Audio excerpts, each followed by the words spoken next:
আসসালামু আমরা সংযুক্ত হয়েছি অর্থাৎ বিভাগীয় কমিশনার কার্যালয় এবং রিটার্নিং অফিসের কার্যালয় থেকে আমরা লাইভে সংযুক্ত হয়েছি। অর্থাৎ এখানে কিছুক্ষণ আগে ককটেল বিস্ফোরণ হয়েছে, আপনারা জানেন। এই জন্য সামনের এই জায়গাটিতে 3:10 পরপর 4টি ককটেল বিস্ফোরণ হয়েছে। আমরা সেটা পূর্বে লাইভে আপনাদেরকে দেখিয়েছি, সব ঘটনাও আমাদের পূর্বের লাইভে পাবেন। কিন্তু এখন আমরা নির্বাচন রিটার্নিং অফিসারের বিভাগীয় কার্যালয় অর্থাৎ প্রার্থী তালিকা দ্বাদশ সংসদ নির্বাচনে সেই তালিকাগুলো ঘোষণা করবে সাপেক্ষে আছি। আমরা একজন প্রার্থী অর্থাৎ জেপি আনোয়ার মঞ্জুর, তার সাথে একটু কথা বলে দেখি।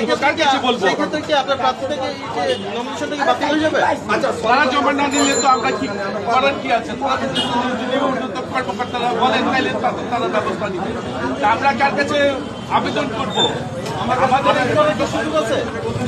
বিভাগীয় কমিশনার যদি না দেয়, আবেদন করা হয়তো নির্বাচন কমিশনার মহোদয়ের কাছে আমাদের আবেদন থাকবে যাতে আমাদের কি বলছে তারা? কি বলছে তারা? বলতেছে 5 মিনিট লেট, 4টার পরে কোনো মতো নেওয়া হবে না। আমরা হয়তো 4:05 মিনিটে। আপনারা এতদিন জমা দেন নাই কেন? এতদিন জমা দেন নাই কেন? আমাদের চিঠি, আমরা তো আর আওয়ামী লীগের না, তারা আওয়ামী লীগের মানুষরা তো প্রথম তারা নমিনেশন দিয়েছে, তাদের কার্যক্রম শেষ হয়ে গেছে। আমাদের চিঠি ইস্যু হয়েছে কালকে, যেহেতু আমরা সেখান থেকে চিঠি আনার পরে আমাদের ফর্ম ফিল আপ এবং এফিডেভিট সব কাগজপত্র কমপ্লিট করতে আমাদের যত সময় লাগে। তারপর আসলে রাস্তার যানজট আছে, রাস্তার যানজটের কারণে আমাদের 5 মিনিট লেট হয়েছে, তাতে জমা তারা নেবে না। কয়জন প্রার্থী আপনারা এরকম? অনেকে আছে, আমি দেখতেছি অনেকে আছে, প্রার্থী অনেক আছে। আমি জাতীয় পার্টির যে থেকে আছি। ভাই ভাই ভাই ভাই ভাই ভাই এদিকে এদিকে এদিকে এদিকে বলেন, এদিকে এদিকে থেকে আসি। কারা কারা আছেন একটু আসেন। আমি জাতীয় পার্টি জেপি থেকে ঢাকা 7 থেকে আসছি। আমাদের 5 মিনিটের কারণে তো সে এটা জমা নিতে পারে না। তাদের দেওয়া উচিত আজকে শেষ দিন, শেষ দিন যেহেতু জমা অবশ্যই দেওয়া উচিত তাদের। সরকার শুধু বলতেছে যে সবাই নির্বাচনে আসেন, তাহলে আমাদের বাদ দিয়ে তারা নির্বাচন করতে চাইছে। আবেদন জানাবেন কার কাছে? আমরা নির্বাচন কমিশনের কাছে আবেদন করতে হবে। আমাদের বিভাগীয় কমিশনার না নিলে নির্বাচন কমিশনের কাছে আমাদের আবেদন করতে হবে। এখানে তো সেই সুযোগ আছে কিনা, দিবে কিনা, এটা তাদের উপরে নির্ভর করে।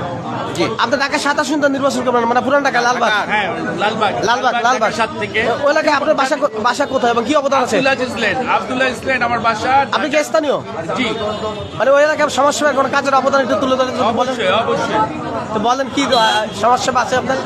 যেহেতু হাজী সেলিমের এলাকা, রাশিদুল পিন্টুর সেলিমের এলাকা, আমাদের এলাকা, সবারই এলাকা।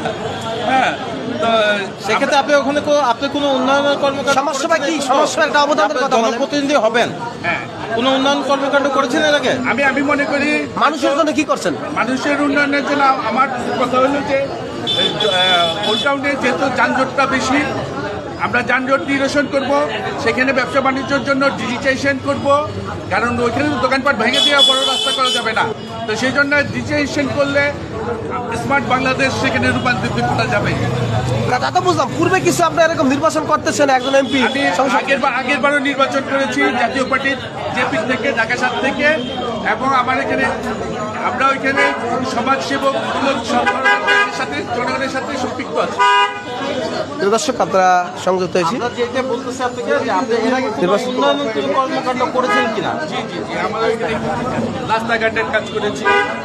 ওখানে আমরা মানে কি বলে গাছ করেছি। আমরা এলাকার ক্রীড়া সংসদ আছে, এলাকা জনগণকে সাথে নিয়ে আমরা সব ধরনের কাজে সম্পৃক্ত।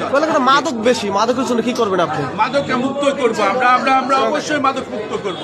আমরা চাই না যে জনগণ। ধন্যবাদ।